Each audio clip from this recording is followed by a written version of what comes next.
Well,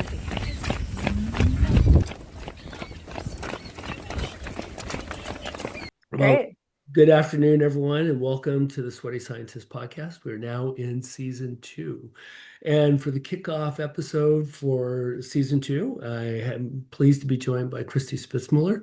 She's a PharmD and medical science liaison at Aravinas. She has a phenomenal background as a runner and in industry, and so really excited to talk to her today and have her share her journey with us. Kristi, just why don't you introduce yourself and then we'll go from there.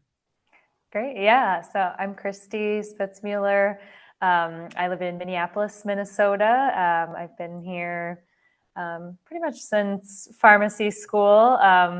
Back in the late 2000s, I graduated with a PharmD, and I've been a runner most of my life. I started kind of running kind of my high school team in junior high and have kind of stuck with it ever since. So yeah, it's fun to be here and chat a little bit about both of those aspects of life.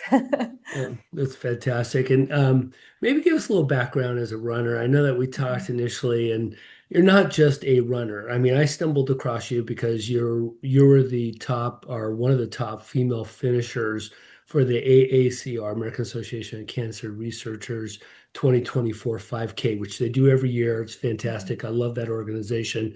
But that's how I stumbled across you. But you're not really a 5K runner. You're much more committed than that. So why don't you tell us a little bit about your running background? Yeah.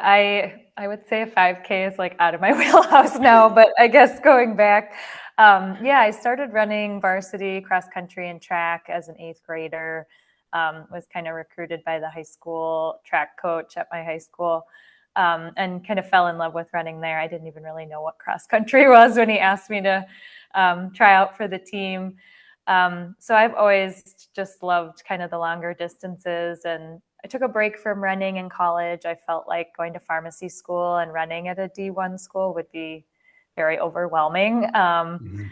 So I kind of took a break then, but came back to it after pharmacy school and kind of my late 20s, and then got a lot more serious in my early 30s. So I've been running a lot of marathons. I've run over 20 marathons. I've run ultras now, some 100Ks, 50Ks, and up to next year, I'm running a 500K. So Um, kind of the range. But yeah, 5K now feels like my speed. Don't quite have that yeah. 5K speed Like, what do I anymore. do with this distance? I'm really just getting Yeah, warmed up, you know? exactly. Yeah. Yeah, Uh-huh. that's amazing. So I love running. I came to running really late in my life. Just the last 2 years, I started running after COVID, and I did my first marathon last year. I did Marine Corps Awesome. marathon, and it was a fabulous experience. And I accomplished what I wanted, but I'm not finished. I still have others in front of me. What's your favorite marathon? I know that you've got a pretty serious history with Boston. Yeah, Uh, yes. yeah. Oh my gosh, it's so hard because they all are so different. I mean, Boston is such an experience. My first Boston was 2018, and I don't know if Mm. you have heard about that year, but that was the year Des Linden won, and it was like 40-mile-an-hour headwind, Wow. like upper 30 degrees, low 40s, rain. I mean, people were getting hypothermia every like left Wow. and right. So it was certainly memorable. I was wearing like a shower cap and these like Oh, vinyl gloves and a poncho. It was so ridiculous. well, wow. But yeah, like the fans there are amazing. That's always a memorable experience, running in Boston. I guess, I don't know, I had a lot of fun at kind of a smaller marathon. It's called Mountains to Beach. It's out in California, Okay. and you start in Ojai and you end in Ventura. Okay.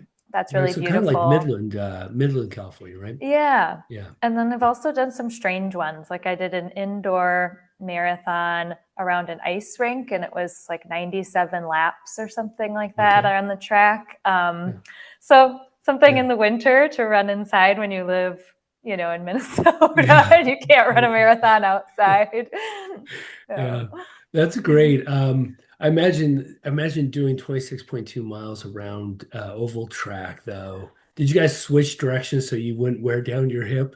I wish we did not. We did not Oh, switch wow. directions. So yeah, Right. my one leg was like pretty tired by the end. But they Oh, did have like a board that showed you how many laps you were in and how many you had so, left. So you could kind of keep track because mentally keeping track of that many laps is like no way. yeah, yeah, no, that's there's folks out. I belong to a running club here Uh-huh. outside of the town that I live in, Bedford, New Hampshire, Millennium Running, and the founders crazy runners. I think John ran the Antarctic Marathon 2 years ago or something like Yeah. that. Oh Yeah, my just gosh. crazy stuff. So Yes. there's some really wild venues. Tell Uh-huh. us about the ultra. Why was a marathon not satisfying enough?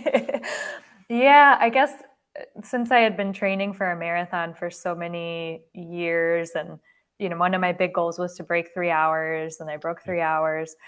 And then I was kind of like, okay, what's next? Looking at maybe the OTQ when it was 2:45, targeting Mm, that. But then kind of COVID hit. yeah. And I think a lot of us, either as you did, found running or Mm, changed their relationship with running a little bit during COVID because it was sort of the only thing you could do yeah. like outside of your house that you could still be moving your body and kind of be alone. And Yeah. so that's what there was a local race called Fans, and you can run the Mm, 6 hour, 12 hour, 24 hour option, and you run kind of this 2 mile loop for that whole period of time and just see how mhm, far you can go. So I did the 6 hour option. That was kind of my first foray into ultras. And I really enjoyed it. And the ultra community, like, as you said, you joined a running team, and yeah. I have found some of my best friends, like lifelong friends, the most supportive people I've ever met in my life. And, I will know them forever through running. So the community is amazing. And then when you get into ultras, it's even more like niche. Um, Yeah. Very cool, interesting, unique people who have these stories that are so diverse of like how they found ultras. The age groups are very diverse too. Um, so yeah, I ended up signing up to do Javelina, which is in Arizona, Mm, in the desert, and do the 100K there. So wow. that was kind Wow. of my What, first how do longer. you support yourself? Do you bring a team with you? I mean, we're all just amateurs, right? So, Mm-hmm. things can add up. But and by the way, I grew up in Arizona, so Okay, yeah. I hope you did that in like March or April sometime. Well, it's in October, so October. So that it's can be hot still, yeah. because if it's early. So Yes, yeah. yeah. So 2023, I signed up. I got about 30 miles in, and I ended up having a really bad fall, and I broke my arm. Oh, Had to be like med carted out. It was so embarrassing. oh, So I went back last year because I was like, I had any redemption, yeah, and finished and was very happy. But it was like record temps for the race, over 100 degrees the whole time. yeah, And yeah, you have a whole crew. I am so lucky to have friends who flew out there, like 8 or 9 people who, that my friends who are there to like, when I come around in a loop, put ice on me. Like they've got all the things I might need, any yeah. nutrition and whatever, and just kind of lift your spirits. And then you get a pacer the last 20 miles too. So I had a friend of mine jump in with me so he could keep me company and get me through the last 20. That's great. That is really Yeah. great.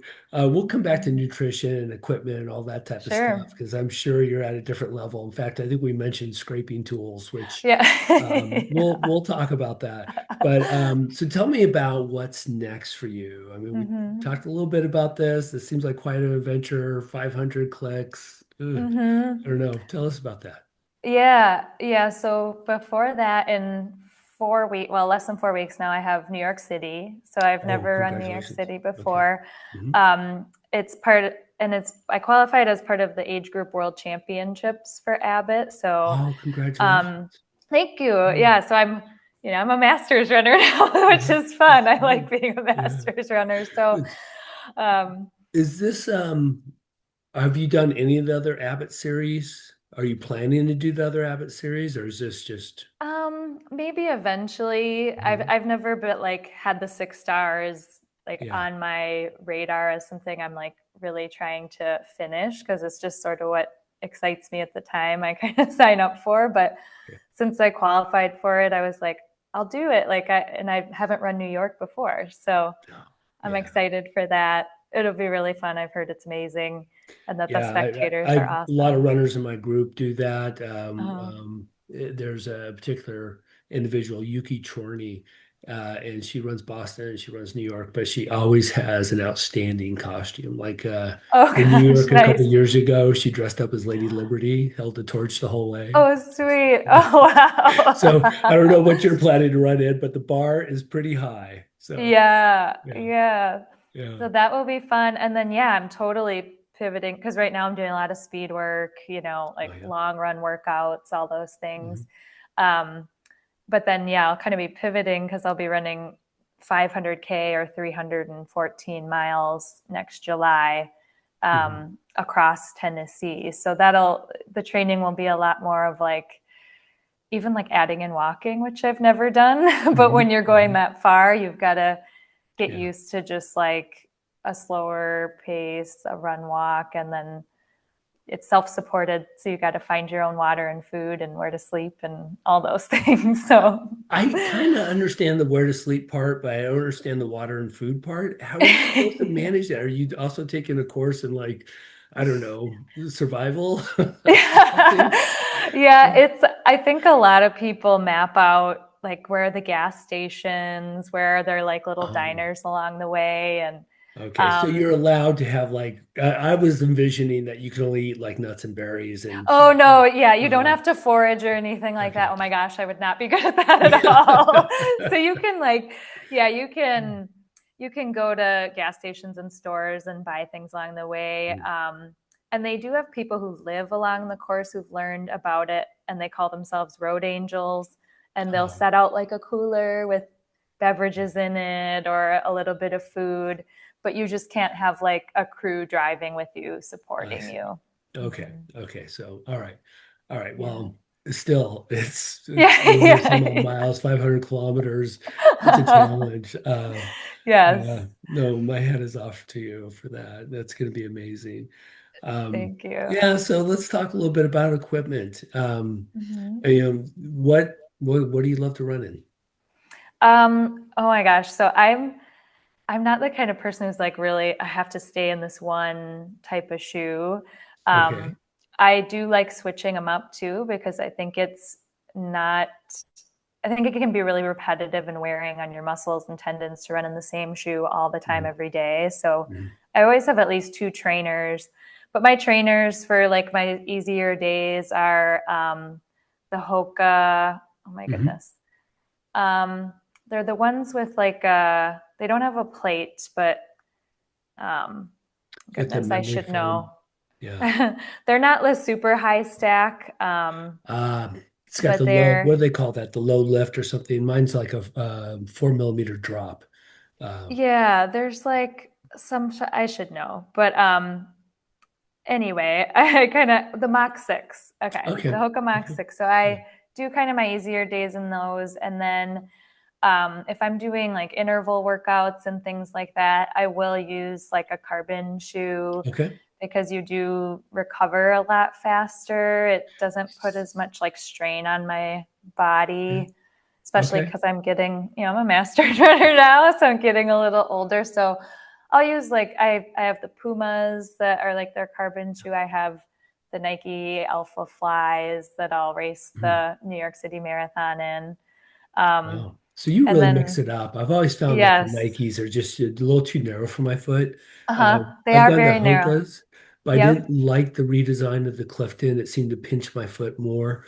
So Hmm. I'm kind of broadening my horizons like you and trying to become less focused on just being Hoka guy, be Yeah. more kind of balanced. In fact, I may go to a New Balance and try that as well. So, Uh-huh. yeah. Yeah, and having like I said, like two pairs to kind of rotate because if you do a really long day in one shoe, I have heard the shoe needs recovery time too. Like it's been Hmm. compressed for, Makes sense. hours at a time, and you pop it on again the next day, and it might not be Mhm. giving you the level of support you need anymore. So I have, to my partner's chagrin, shoes everywhere. I've got a lot of shoes. So, and even trail, then when I was doing the trail runs, you need a Yeah. trail shoe. Yeah, So, absolutely. You got to have a yeah. reason to get a new shoe. But Uh-huh. I have a friend that has kind of like a hatchback SUV, and you open it Yeah. up, and there's just boxes of shoes in Oh back. yeah. You Yes. That's kind know? of the fun part though. You don't need a ton of equipment to run, but you're Yeah. like, well, I do need good shoes. Well, and it's Yeah. worthwhile investment because your feet are, that's Yeah. where the rubber hits the road, right? And yeah, 100%. And yeah, everybody's gait is a little yeah, bit different and their anatomy mhm, is a little different. And yeah. the shoe that works for me isn't going to work for my friend necessarily. So, That's true. yeah. That's very, very true. I've Hmm. had good success with Hokas, but until recently, I am gonna look. But your comment about the carbon plate shoe Hmm. is super interesting because I think you're right. It probably ameliorates the force of the impact, on the pavement for that speed workout. Um, Hmm. yeah, so I think that's kind of Yeah. kind of And a you just feel powerful. really fast. So it's fun. Yeah, even slow guys like me can feel like their Yeah. fleet feet. Yeah, yeah. That's I was like one of my first 5Ks. People were kind of clicking around. You know how they kind of click. I'm like, what Yes. kind of They shoe have a is that? sound. Yeah, I was like, what kind of shoe is that? And they said it was a carbon plate shoe. I'm like, wow. It's like my mind went like boom. I was like, and I ran out, got a pair. So Yeah. Yeah. And you do the first time you put them on and go for it, you're yeah, like, whoa, yeah. these I know. are, You feel I'm like you're flying. touching it. Yeah, exactly. Mhm. Um, well, what about watch? Yeah, I use a Garmin. Okay. I've used Garmin for many years. I have a lot of friends who have gotten to like Koros or like Yeah. Sunto or some of those other brands, especially some of my friends who do ultras that want like this really long battery life. Oh Um, yeah, true. yeah, for me, like I need something really easy to use. Mhm, And like more data overwhelms me. I'm like, I mhm. just want my pace, distance, and time. I Yeah. want to be able to do some splits, but Mhm. yeah, like the oscillation. I don't know. There's so many Yeah. data points now that I don't even know what to do with those. So I don't Yeah. need anything that's like super high tech, I guess. Yeah, I was confused by cadence for a long period of time. I was like, what is this? And then I didn't get interested in it until I started to see my cadence improve. And all of a sudden I was like, Yeah. oh, cadence, that's a good metric. Yes. Yeah. As you improve your Yeah. speed Yeah. and your turnover, your cadence goes up. Yeah, that one is good, is helpful. But there's so many that I'm like, I don't know if that's, Yeah. and occasionally I, will use heart rate. On my easy days, I use heart rate just to make sure I'm going easy enough. Easy enough. Yeah. Heart rate was a Yeah. good guide for me as well to look back because I would plot my heart rate over time as I Mhm. trained and just to see it improve, right? See that Yeah. zonation go from 4, 5, 6 down to 1, 2, 3, that band there Yes. increase. And I think that was kind of a cool kind of takeaway from the training there.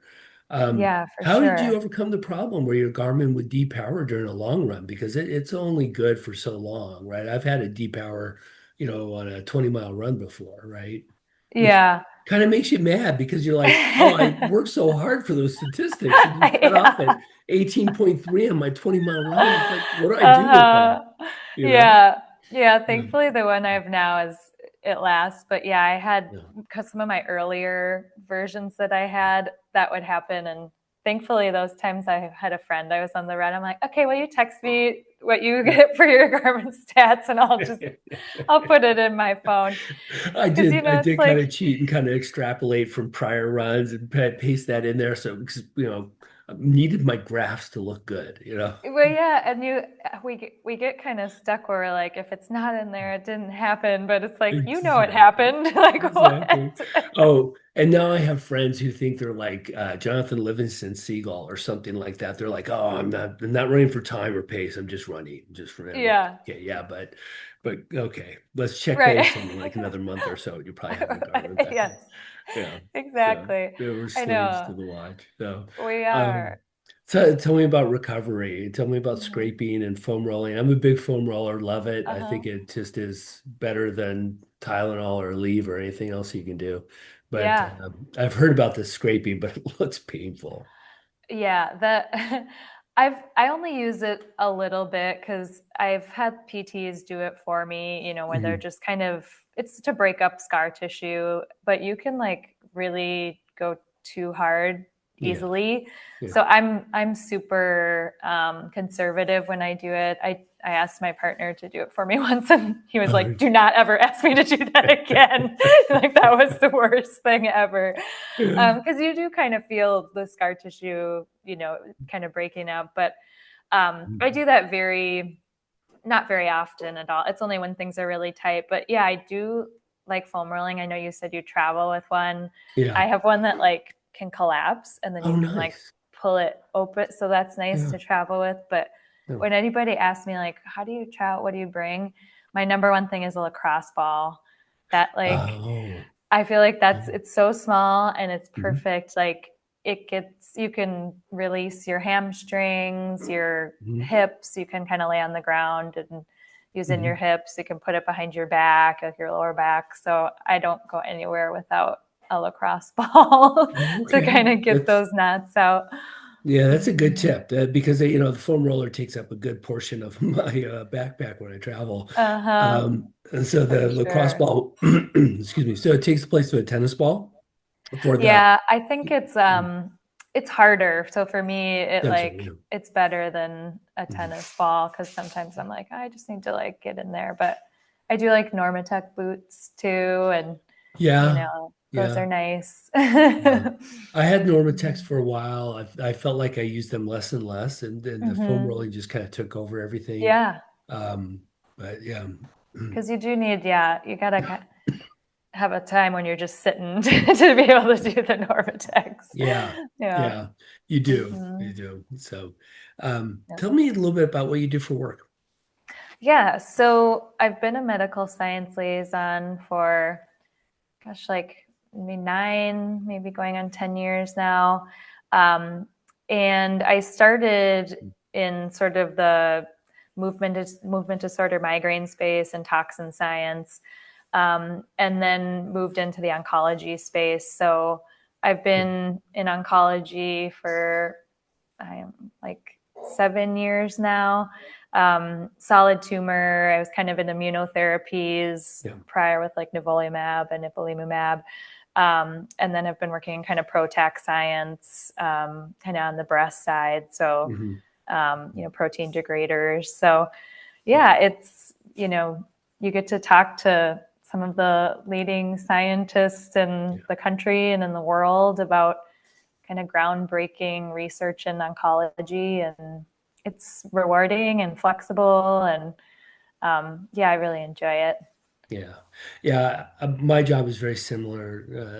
I'm not an MSL, but we work Mm-hmm. in life science tools. And so we do work with a big focus on oncology, but also other spaces like dermatology. And Mm-hmm. you get to work with some of the most interesting, exciting projects in the Yeah. world that are positioned to really help people with life-threatening diseases. And it's very, Mm-hmm. very satisfying to talk with these individuals and just so much science and smart science going on.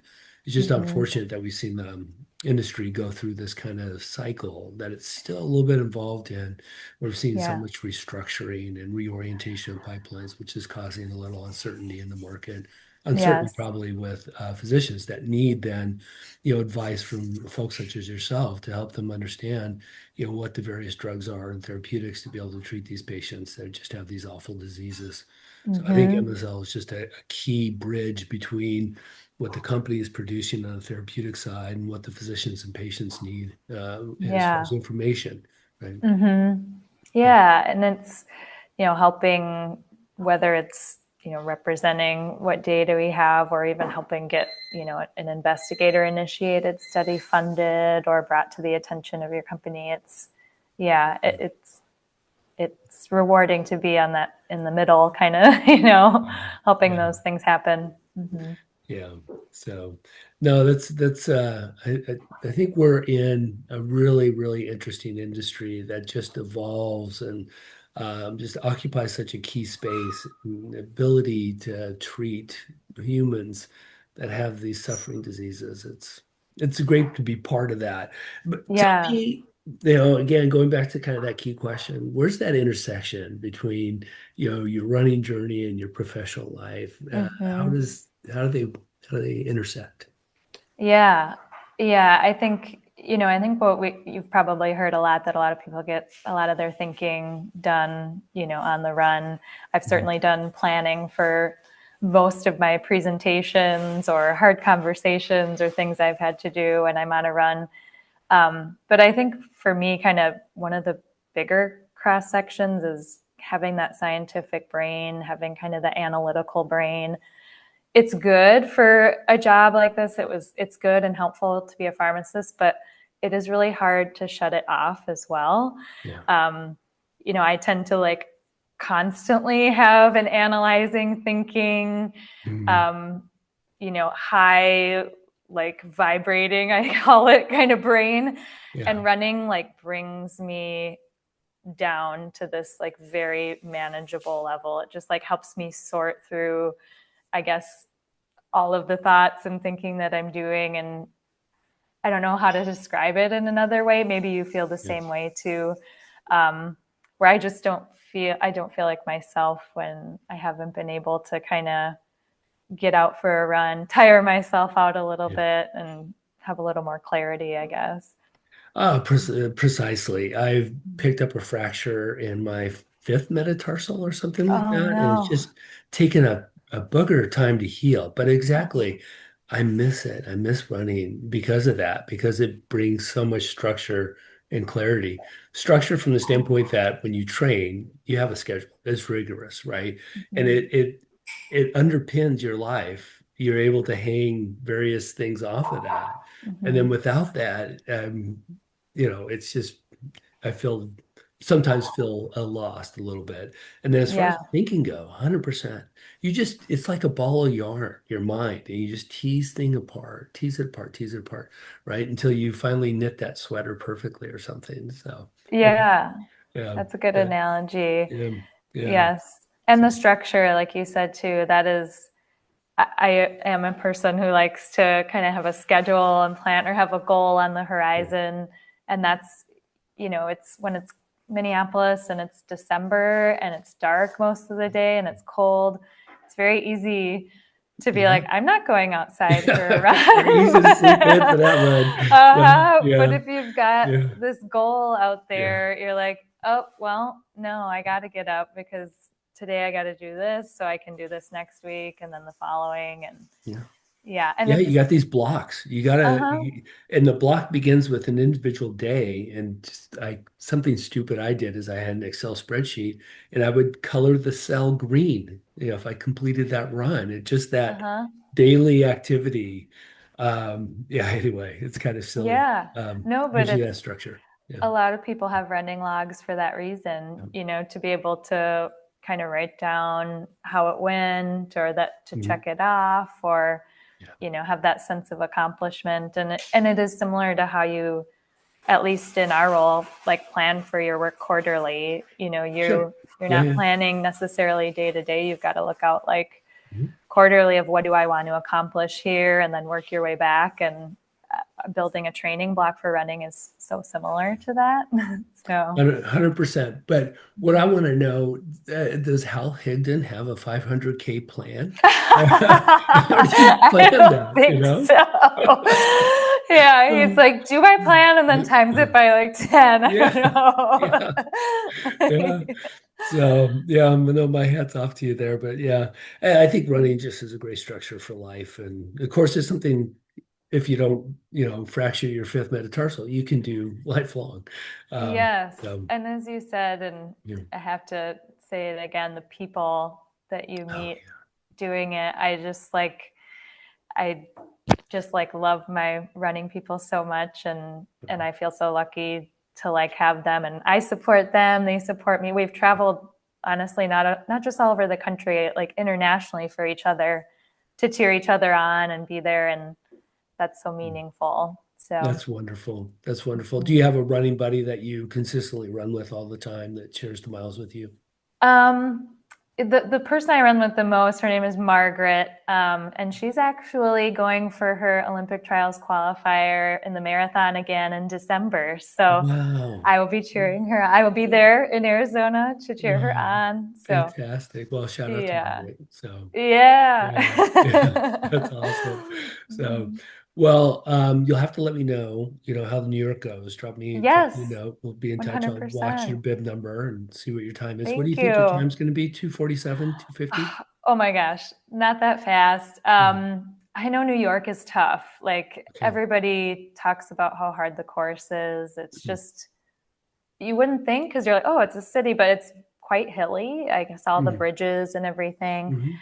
mhm. And just the sheer mass of people, like running with Yeah. 50,000 people. So honestly, I don't really know. I'm just hoping to place well in the age group, Yeah. championship thing. So hopefully around the 3 hour area, we'll see. Okay. Well, Yeah, congratulations for qualifying for that. That's thank you that's an so awesome much. accomplishment. So, and Yeah. thank you for sharing your journey with me today, both in running and professionally as well. It's much appreciated. Um, Yeah, of course.